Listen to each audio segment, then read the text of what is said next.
I am so happy to be back and to see all of you. Thank you. I am overwhelmed by the generosity of this parish in providing time for clergy and other staff to have sabbatical, and I'm delighted to share just a little bit about that with you today here. Let's start with prayer. That's a very good place to start. The Lord be with you. Let us pray. Almighty and ever-living God, ruler of all things in heaven and earth, hear our prayers for this parish family. Having received from this family the tremendous gift of a restful and rejuvenating sabbatical, I especially thank you for their kindness, faithfulness, stewardship, and love for me and our other clergy and staff. Grant us all, we humbly pray, all those things that are necessary for the continuation of our common life, that we may always seek and serve Christ with one heart and one mind. Amen. Well, let's jump in. I started off and I was going to call this slide Goals for Sabbatical, and I realized that that's crazy because the goal for sabbatical is not to have any goals. But I did start off with some aspirations. You know, I am that kind of person. And I did have to write a little proposal to a committee here to tell them what I wanted to do with my time. And so here's just a little snapshot of what I hoped to do, connecting with God through breath. For me, it is important to take time to simply sit and breathe deeply and remember that every breath we draw in is another opportunity to draw in that ruach that animated us out of clay in the beginning, the Holy Spirit of God. And I specifically wanted to focus on taking deep breaths while hiking and cycling and practicing yoga and adventuring to places that just force me to draw in deep breaths. I wanted to make sure that during my time away, I had some time alone with Scott, and some time with family, which is obviously so important. And then finally, I wanted to learn a little something. And my learn a little something was that I hope to become better at communicating with our Spanish-speaking sisters and brothers who do not speak English. So more about that. Those were my aspirations. And so Monday morning after my final Sunday here, I threw my bike on the back of my car and I took a retreat down to the Texas Hill Country. I stayed in a little place in Fredericksburg, and I hit several state parks because, see, in 2020, when we were all in lockdown, I made a little retreat out to a place in East Texas that I visit regularly, and I always go to Bob Sandlin Lake State Park and Dangerfield State Park. And so this lady said, "Do you want to buy an annual pass?" And I thought, sure. And then, always being aware of money I spend and getting value for the money, I decided I needed to go to all of the state parks of Texas. There are 88. Fortunately, my dad took me to a bunch as a kid, so I had a good start. Pedernales Falls was a highlight of that week away. I have wanted to go there for quite a long time. It is absolutely beautiful, just outside of Austin. I've never been able to go because it's always booked up about a year in advance for spring break. And so I went at the end of May, and it was basically empty. And you can see this is where the falls go. There was not a lot of water, but there were tons of wildflowers down there. Oops, let me go back up. What happened? There we go. Okay, then I went to it's all going. Then I went to Old Tunnel State Park. And it is exactly what it sounds like. It's an old railway tunnel from the railroad that went from Fredericksburg to San Antonio. And you can see in that picture over here, there's sort of a little dark spot in the middle. That's the tunnel. And it's no longer used, so the Mexican free-tail bats, the same ones you can see out at Carlsbad and down in Austin, have moved in here. And I sat outside on a cloudy night hoping and praying to see some bats, and I didn't see a single one. But I've seen those before, and I went to that park, check. And then a few days later, I discovered South Llano River State Park, And that is enormous, more hiking trails than you could do in a week, I think, and you'd never get bored. Absolutely beautiful, tubing, all sorts of things. The wildflowers were absolutely gorgeous. So now I have been to 61 out of the 88 state parks. So I still have some work to do, but 70% is not bad. And that was a lovely, lovely way to spend some time. I think I hiked about 13 miles that week. On my way home, I stopped at Enchanted Rock because that's just always fabulous. If you haven't been there, I highly recommend it. So I said I loaded my bike on the back of my car. And for 2 full days, I spent time out in nature on my bike, exploring the hill country around Fredericksburg. I downloaded so many new apps to my phone this summer, it's unbelievable. I found Ride with GPS, which shows you heat maps of where people have ridden wherever you are. And so found a couple of paths that took me out of the city and out into the country, into ranch land, which was wonderful. I rode about 70 miles in total those 2 days, climbing the biggest hill that I had ever faced on a bike. Hold that thought, because I did that again a little later. There's just something so magical that happens in my soul when I am out in creation, riding on a bike, listening to nothing but birds singing and a few cows lowing. You see all kinds of great stuff. This guy just checked me out for the longest time. I just stopped my bike and stared at him. And then after a little while, he started getting up, and there were a couple other bulls there, and they started getting up and making all this noise, and I was like, oh, maybe I better ride off. And as I turned to get back on my bike, I saw all the girl cows across the road coming toward the gate. And I thought, now I definitely need to get out of the middle of this. I'm showing you just a few snapshots of things that I regularly kind of just stopped and took things in. And this tree in the middle, which is kind of a blurry picture when you put it up this big, but you can see that tree is dead. I mean, there's no question that this tree is dead. But right in the center of it, do you see that little green? It looks like a splotch. It's a prickly pear cactus. And I sat and just stood there for the longest time looking at that dead tree that God was bringing new life out of. And I thought, what a wonderful metaphor for me at the beginning of a sabbatical. I'm not saying I was a completely dead tree, but I was worn out and tired and wondered, what new life God might breathe into me in this time away. And that tree was it was like a marker that I was on the right path. So on the first day that I was riding my bike, I rode past St. Barnabas Episcopal Church in Fredericksburg, literally on my way out of town. That was the heat map route, and that felt very fortunate. I stopped, and they had on their sign 6 p.m. worship, and I thought, I know all about 6 p.m. Wednesday night worship. I'll go to that in a couple of days. So I went back, and at the service, I met Reverend Jeff, and I met all 10 of the people who go to that service every week, and they're a lot like the 10 or 15 that come to our service every week. I was introduced to everyone by name. After the service, this is Kate Walker, and she and her husband Charlie gave me their card, and she said she was a retired United Methodist minister who worships there, and was a Perkins grad. So we had all these connections that were firing. And they said, if there's anything you need at all, please don't hesitate to call on us. And I'm fiercely independent, and usually I'm a thank you, I got it kind of person.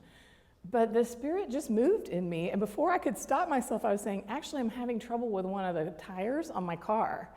So not only did they take me back to their place, which is about 2 blocks away, and introduce me to their neighbor who fixed my tire just like that, but then she said, now we must go to dinner. And so she took me out, we had some great Tex-Mex and a long conversation, and I took away from that this very early on in my time away, that one of the gifts of being able to slow down, to not be in a hurry to get to the next thing, is the gift of accepting the holiness of others that God brings into our midst, and to see Christ in them, and to hopefully allow them to see Christ in us. And so Kate is now a new friend. So I came home from the hill country, and I don't know if y'all remember that it rained a whole lot here. And all kinds of trees fell down, and our power went off for a full week. Now, I got back here, I had big plans for that week. I was gonna ride my bike, I was gonna hike, I was gonna have my yoga videos going, I was gonna clean out all the closets and donate to Goodwill. I mean, I had plans. And God said, how about we rest? And so there was no light in the house. There was no air moving through the house. But it was really, do you remember how blissfully cool it was outdoors? It was so chilly outside that even with sweats and a t-shirt, I wrapped up in a blanket and lit a little candle and I read. And that's what my week looked like here. I read on my back porch. My phone died, y'all. And guess what? I didn't. It was shocking. So I enjoyed a week of stillness, and when the roads were clear and the rain stopped, I did get a couple rides in, but a lot of rest. So in June, having traveled some myself, I traveled with Scott. We went to South Dakota for a 4-day adventure with a group called Backroads Cycling. We cycled through Badlands National Park, all the way from the main entrance of the park, all the way through, which is it's like a 30-mile ride in total, all the way to Wall Drug. Anybody know Wall Drug? It's like the Buc-ee's of South Dakota, right? But there's only one, it's not a chain. But there are signs, just like the Buc-ee's signs, y'all. It's crazy. We rode down and then most of the way back up Spearfish Canyon, which is one of the places all the Sturgis people ride, but we didn't have power other than our legs, so that was a great ride. And then we also rode along about a third of the Mickelson Trail, which is an old, it's a rails to trails gravel, compressed gravel pathway. That was absolutely beautiful. You can see, I mean, Badlands is Badlands, right? But everything else was so green and lush and verdant, and it was just magnificent. And then on the 4th day of that adventure with Backroads, we enjoyed about a 10-mile hike up Black Elk Peak, which is the highest point in South Dakota. So I had a great time. On the very last day of our time in South Dakota, we were blessed to meet with Daryl Red Cloud. He is a member of the Lakota Nation. And he spoke to us from the porch, that's the railing of the porch, at the site where we camped. Okay, we glamped. And that's like a bigger thing than I realized. But he stood, if you look closely, you can see Mount Rushmore over his shoulder. And while he talked with us, he told us some of the creation stories of the Lakota people. He spoke about a particular story that stuck with me, he told many, was how after the Creator made all of the animals, including human beings, everything was in perfect harmony. And then came a time when all the living creatures were talking with one another and they wanted to know who would be the species that would have dominance over the earth.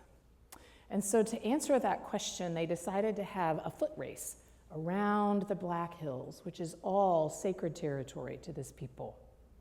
And they ran 4 laps. Everything from the smallest of insects to the great and mighty bison, humans, everyone ran 4 laps around the Black Hills. By the 4th lap, the insects, they were sort of getting squished underfoot, right? And all the creatures with paws or feet, their feet had become raw and started bleeding. And you can tell that that happened because to this day there is a layer of red soil in and around the hills. And that is the blood of those who've gone before in this race to figure out dominance. Well, it looked as though the bison was going to win. You know, the big old bison with all those muscles was just so close to the finish line when the magpie, who had been riding on his shoulder, flew over the finish line and took it just like that. And after the dust had settled and everyone had had a rest, The magpie called upon humankind and honored them by choosing humankind to take that role as the dominant species of all of creation. And harmony was once again restored. After he told us that story, he reflected some on the history of the Lakota people and their relationship with the United States government, which was not a relationship of harmony at all. It was a relationship marked by deception and unkept promises and blatant attempts at genocide. Having shared the stories about the sacred nature of the Black Hills that we were looking at and that we had been in for several days, we began to see the carvings on Mount Rushmore through his eyes, through the eyes of the Lakota people, as a desecration of sacred space, a continual reminder of harms from the past and ongoing harm. Now, I got to tell you, I had wanted to go to Mount Rushmore since I was about this tall. I don't know where that desire came from. Amy is nodding, she knows. I don't know where it came from. Our grandparents took us to all sorts of national parks. We did all kinds of travel. We never went there, and I always wanted to.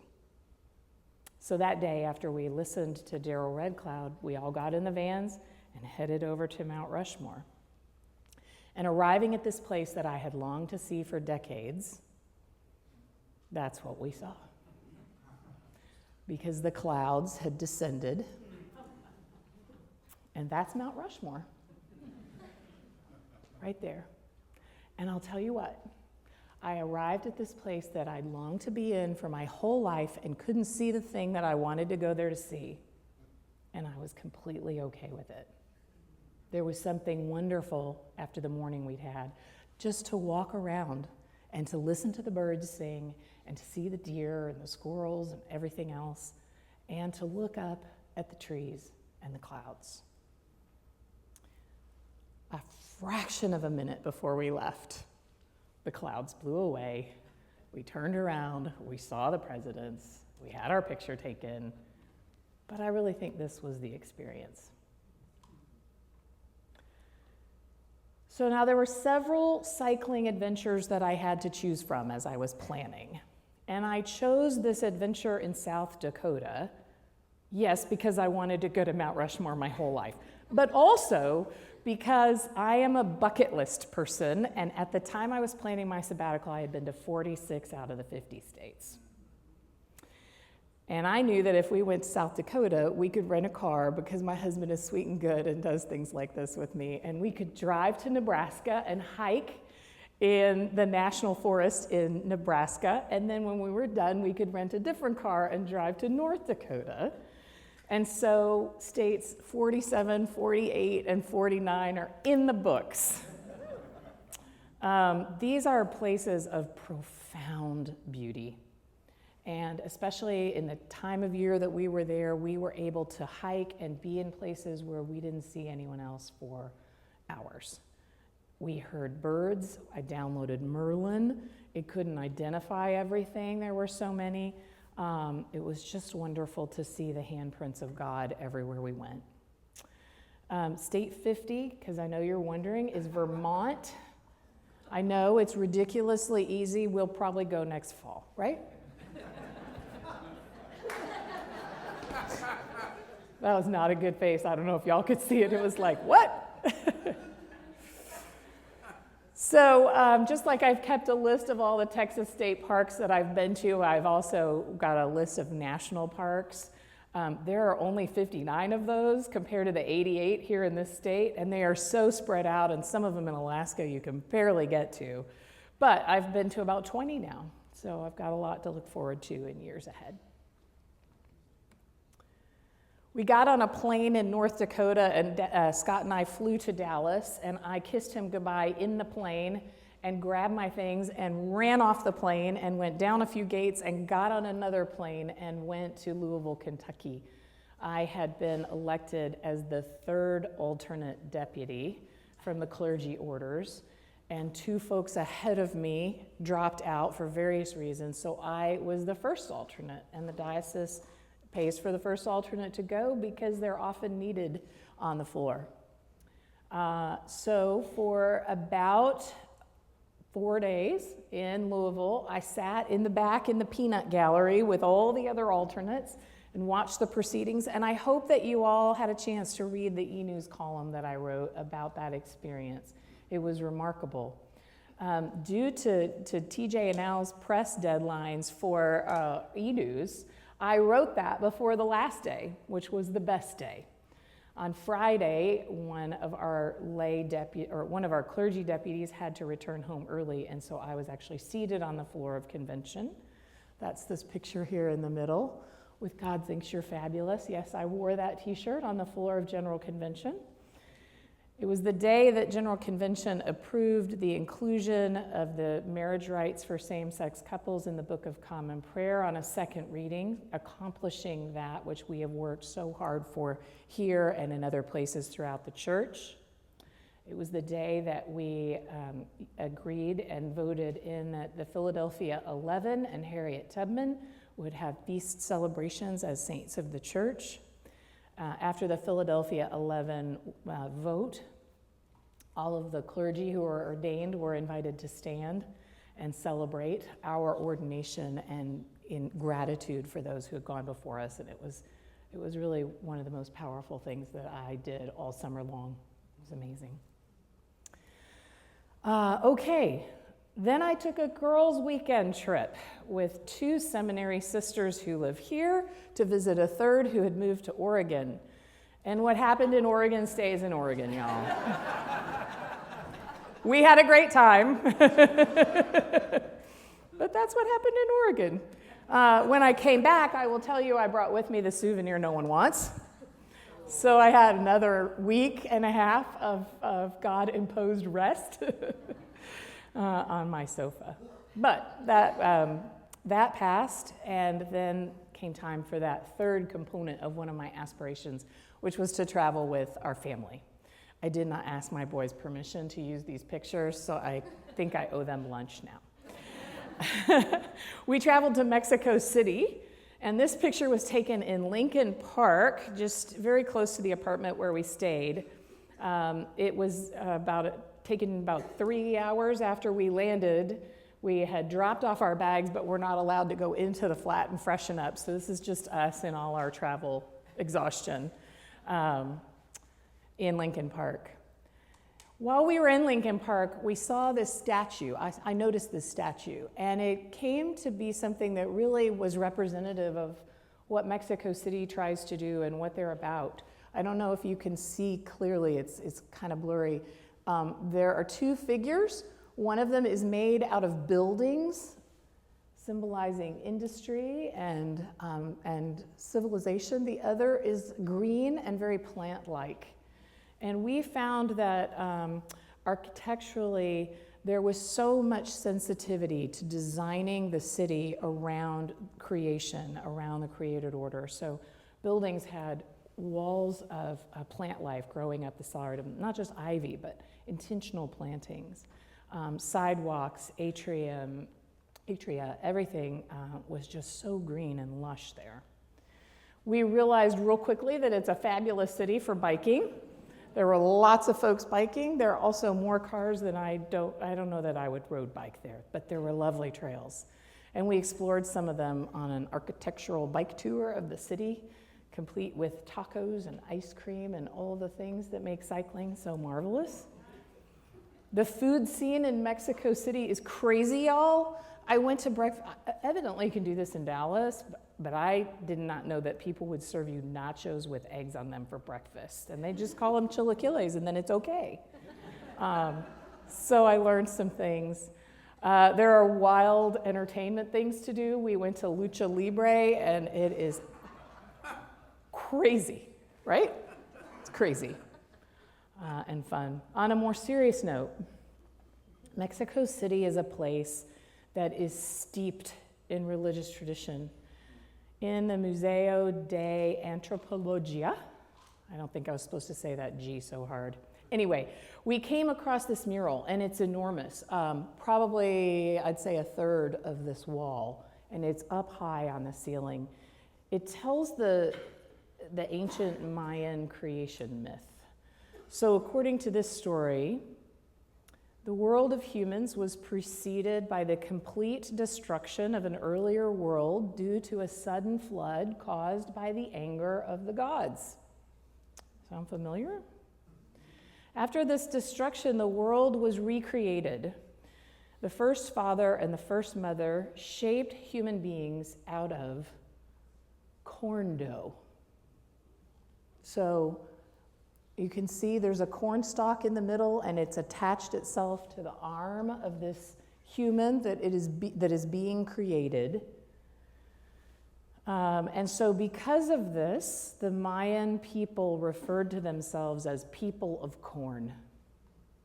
So hold that thought, because I'm going to come back to it. From there, we went and visited the Mesoamerican pyramids of Teotihuacan, and we learned all about this amazing matriarchal society, and got to see some of the places where people lived there and learned about that history of the country. And of course, a visit to Mexico City would not have been complete, certainly for me, without visiting the Basilica of the Virgin of Guadalupe. You all had given me a couple of marvelous books about her and about the experience of her appearing to Juan Diego. And that really helped me understand, before I went to this place, the importance, the significance of this appearance of the Virgin Mary to Mexican American culture. I knew that it was important. I didn't understand why. In her appearance to Juan Diego and in her imprint on his tilma, his coat, which you see here enshrined above the altar, included in her vestiture were symbols of the ancient civilization that had existed in Mexico, the indigenous civilization, before the Spanish conquest. And so she, through her appearance and in her requests, showed the indigenous folks in Mexico she was not just the mother of Jesus Christ, this God that was being taught to them by these Spanish folks. She was their mother too. And really, she is the genesis of true Mexican American Christianity as it is known today. We arrive, when you get there, I think you may remember Father Casey talking about this after the butterfly pilgrimage. You get on this elevator or on this conveyor belt, this moving sidewalk that takes you underneath this image, and you're looking up at it with your back to whatever is behind you, you don't know, and it spits you out, and you walk up and you are in the nave. And we walked in and they were celebrating Mass, 2,000 people, with, I don't know how many clergy people were up there, an enormous number. And just as we walked in, we heard Santo, Santo, Santo Señor. And so we were able to sing the Sanctus as best we could in Spanish. We stayed through the prayer, Padre Nuestro, que estás en el cielo, hallowed be thy name, right? We prayed, and then we went and saw the 6 other iterations of a chapel or church in which this tilma has been enshrined through the years. There are 7 all the way. You kind of go backwards in time up to the very first one that was built. And it was truly a remarkable experience, especially after reading the books that you all gave me, so thank you for that. After 8 days together as a family in Mexico City, we all got in an Uber.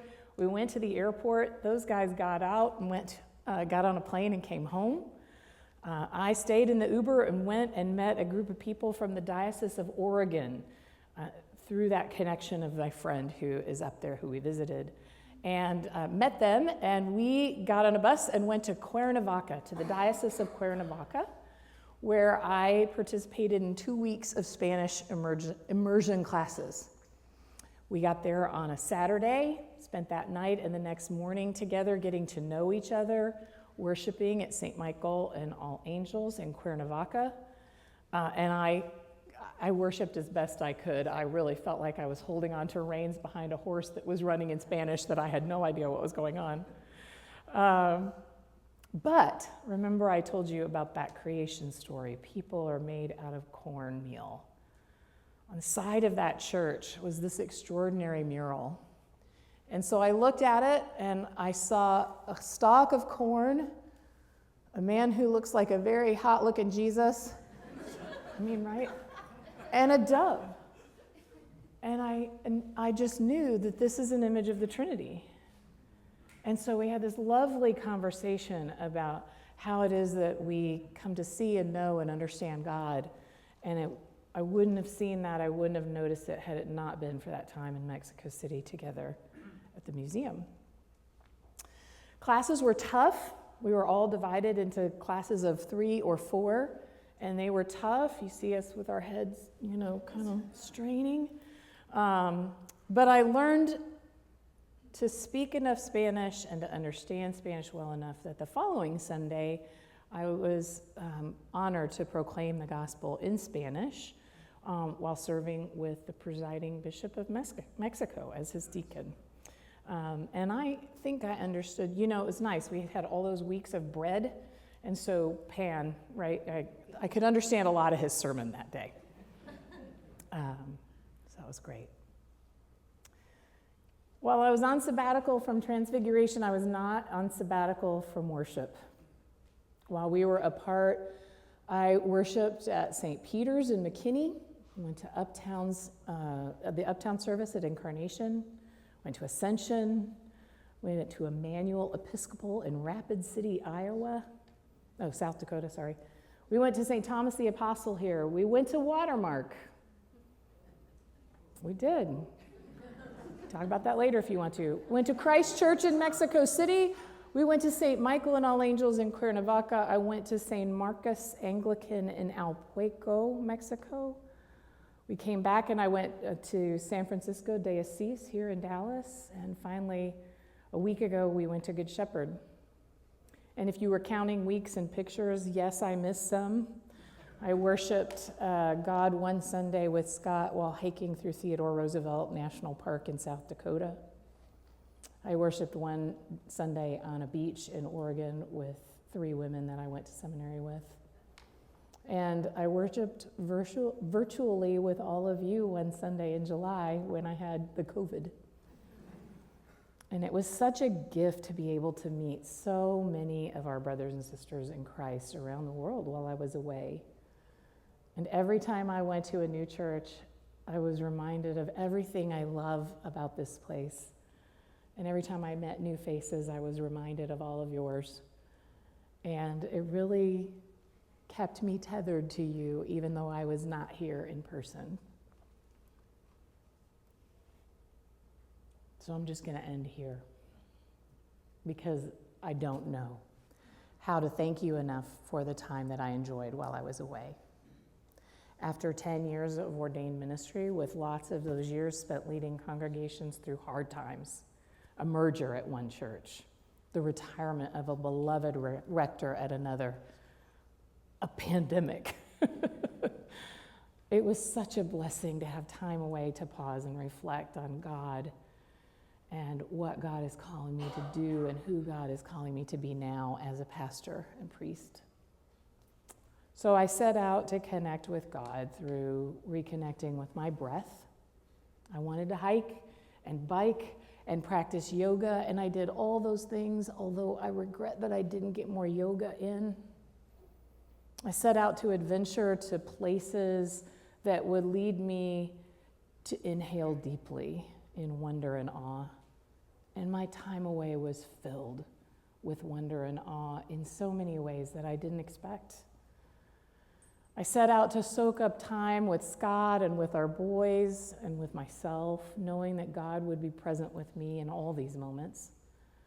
I'm so grateful for the time that I had this summer, thanks to all of you, that I had to invest in these relationships. Scott and I took Owen to Aggie orientation in the middle of July. And don't make me talk about it too long, but while I was in Mexico, they took him away from me. But he's here today and obviously doing great. I set out to learn Spanish, and my comprehension soared. But if you ask me to say something to you in Spanish, it's still very hard. It will come if you're patient and not if you're not. The thing is, I learned that God is everywhere.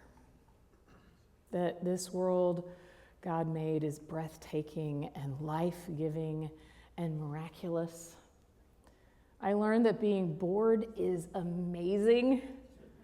That sitting on a porch wrapped in a blanket because the rain has made June cold is about the greatest thing you can ever experience in your life. I learned that the Lord of the Rings trilogy is an excellent thing to do when you have COVID, especially if you've never seen that set of movies before. And I just learned to love slowing down and resisting the temptation to always have something to do next, always have someplace to be. And that if we're willing to actually say to somebody, even somebody we don't know, yeah, I really could use a little help right now. God has gifts in store for us from being open to receiving. So thank you. I missed you all so much. I am thrilled to be back here with you, and I can't wait to see what Jesus is going to ask us to do next.